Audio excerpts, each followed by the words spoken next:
ಮಂಡ್ಯದಲ್ಲೂ ಕೂಡ ತೈಲ ದರ ಬ್ಲಾಸ್ಟ್ ಉಂಟಾಗಿದೆ. 102 ರೂಪಾಯಿಂದ 106 ರೂಪಾಯಿಗೆ ಜಂಪ್ ಆಗಿರುವಂತದ್ದು ಬೆಲೆ. 106ಕ್ಕೆ ಜಂಪ್ ಆದಂತ ಪೆಟ್ರೋಲ್ ಈಗ ಸಕ್ಕರೆ ನಾಡಿನ ಜನತೆಯನ್ನ ಹೈರಾಣಾಗುವಂತೆ ಮಾಡಿದೆ.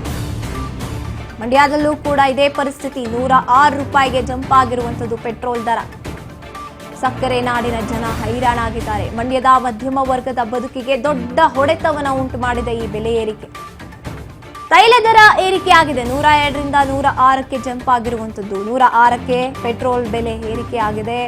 ಮಂಡ್ಯದ ಜನತೆ ಕೂಡ ಹೈರಾಣಾಗಿ ಹೋಗಿದ್ದಾರೆ. ಮಂಡ್ಯ ಬಂಕ್ಗಳಲ್ಲಿ ಚರ್ಚೆ ಭುಗಿಲೆದ್ದಿದೆ ಬೆಲೆ ಏರಿಕೆ ಆಗಿರುವಂತಹ ವಿಚಾರಕ್ಕೆ. ಬೆಲೆ ಏರಿಕೆಗೆ ಆಕ್ರೋಶದ ಮಾತನಾಡ್ತಾ ಇದ್ದಾರೆ ಅಲ್ಲಿನ ಜನತೆ. ಇವತ್ತು ಪೆಟ್ರೋಲ್ ಬೆಲೆ ಮತ್ತು ಡೀಸೆಲ್ ಬೆಲೆ ಹೆಚ್ಚಾಗಿದೆ.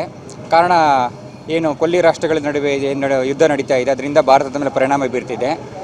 ಇದಕ್ಕೆ ಜನಸಾಮಾನ್ಯ ಹೊರೆ ಆಗೋ ಬದಲು ರಾಜ್ಯ ಸರ್ಕಾರ ಮತ್ತು ಕೇಂದ್ರ ಸರ್ಕಾರ ಆಗಿರ್ಬೋದು, ಕೆಲವು ತೆರಿಗೆಗಳನ್ನು ಏನು ಸೆಸ್ ವಿಧಿಸ್ತಾ ಇದ್ದಾರೆ ಮತ್ತು ಏನು ತೆರಿಗೆನ ಹಾಕ್ತಾ ಇದ್ದಾರೆ ಅದನ್ನು ಕಡಿಮೆ ಮಾಡಿದಾಗ ಮಾತ್ರ ಏನಾಗುತ್ತೆ, ಸ್ವಲ್ಪ ಅಲ್ಲಿನ ಎಫೆಕ್ಟ್ ಏನು ಸ್ವಲ್ಪ ಕಡಿಮೆ ಆಗುತ್ತೆ. ಅಂದರೆ ಬೆಲೆ ಕಡಿಮೆ ಮಾಡೋಕ್ಕೆ ಸಾಧ್ಯ ಆಗುತ್ತೆ. ಅದರಿಂದ ರಾಜ್ಯ ಸರ್ಕಾರಗಳು ಕೇಂದ್ರ ಸರ್ಕಾರಗಳು ಏನಾಗುತ್ತೆ, ತೆರಿಗೆಯನ್ನು ಸ್ವಲ್ಪ ಕಡಿಮೆ ಮಾಡಿ ಸೆಸ್ಗಳನ್ನ ಕಡಿಮೆ ಮಾಡಿದಾಗ ಏನಾಗುತ್ತೆ, ಬೆಲೆ ಸ್ವಲ್ಪ ಕಡಿಮೆ ಆಗುತ್ತೆ, ಜನಸಾಮಾನ್ಯ ಹೊರೆನೂ ಕೂಡ ಕಡಿಮೆ ಆಗುತ್ತೆ.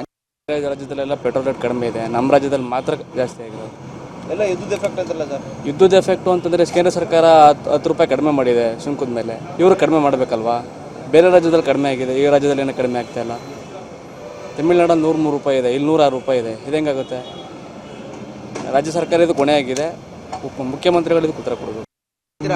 ಏನು ಹೇಳಿದ್ರು, ಗಾಡಿ ಸ್ಟಾಪ್ ಮಾಡಬೇಕು, ಕಂಟ್ರೋಲಾಗಿ ಓಡಿಸ್ಕೋಬೇಕು. ಹಾಂ, ಇನ್ನೇನು ಮಾಡೋಕ್ಕಾಗೋದು?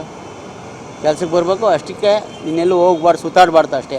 ಹಾಂ, ಜನರಿಗೆ ಹೊರೆ ಅನ್ನಿಸ್ತಾ ಇದೆ ಅಂತೇಳಿ. ಹಾಂ, ಜನರಿಗೆ ಹೊರೆ ಅನ್ನಿಸ್ತಾ ಇದೆ ಅಂತ ಜನರಿಗೆ ಹೊರೆ ಅನ್ನಿಸ್ತದೆ. ಮತ್ತು ನಿನ್ನೆ ನೋಡೋದು, ಈಗ ಪೆಟ್ರೋಲ್ ಜಾಸ್ತಿ ಆದರೆ ಕಂಟ್ರೋಲ್ ಮಾಡ್ಕೋಬೇಕು ಅವರು. ಗಾಡಿ ಎಲ್ಲೂ ತಿರುಗಾಡಬಾರ್ದು ಜಾಸ್ತಿ. ಹಾಂ, ಜಾಸ್ತಿ ತಿರುಗಾಡಿದ್ರೆ ಅವ್ರದ್ದೇ ಹೋಯ್ತದೆ.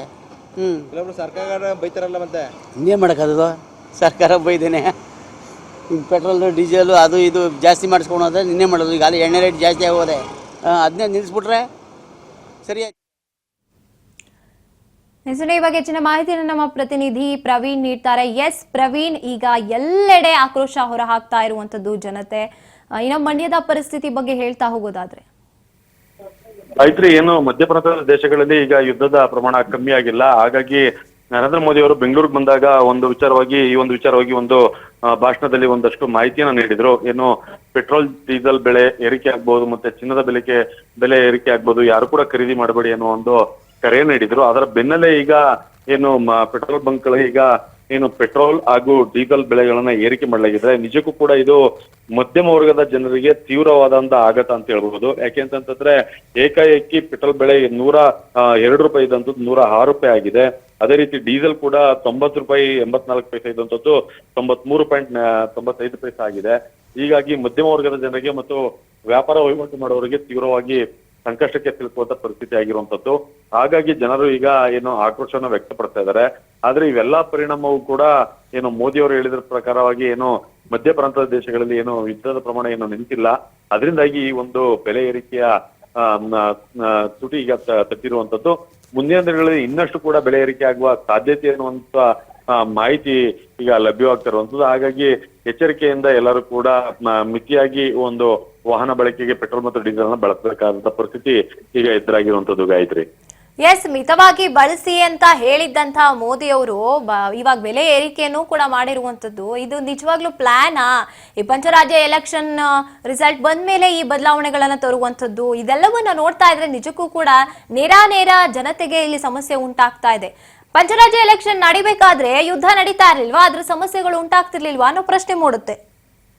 ಗಾಯತ್ರಿ, ನಿಜಕ್ಕೂ ಕೂಡ ನೀವು ಹೇಳ್ತಾ ಇರುವಂತ ಸತ್ಯ. ಕಾರಣ ಏನಂತಂದ್ರೆ ಈಗ ಮಧ್ಯಪ್ರಾಂತ ದೇಶದಲ್ಲಿ ಯುದ್ಧಗಳು ಪ್ರಾರಂಭವಾಗಿ ಏನು ಪಂಚರಾಜ್ಯ ಎಲೆಕ್ಷನ್ಗಿಂತ ಮೊದಲೇ ಈ ಒಂದು ಯುದ್ಧಗಳು ನಡೀತಿದ್ವು. ಆವಾಗ ಯಾವಾಗ್ಲೂ ಕೂಡ ಬೆಲೆ ಏರಿಕೆ ತುಟಿ ಆಗ್ಲಿ ಇದಾಗ್ಲಿ ಯಾವುದೇ ರೀತಿಯಾದ ತೀವ್ರತೆಗಳು ಕಂಡು ಬಂದಿರಲಿಲ್ಲ.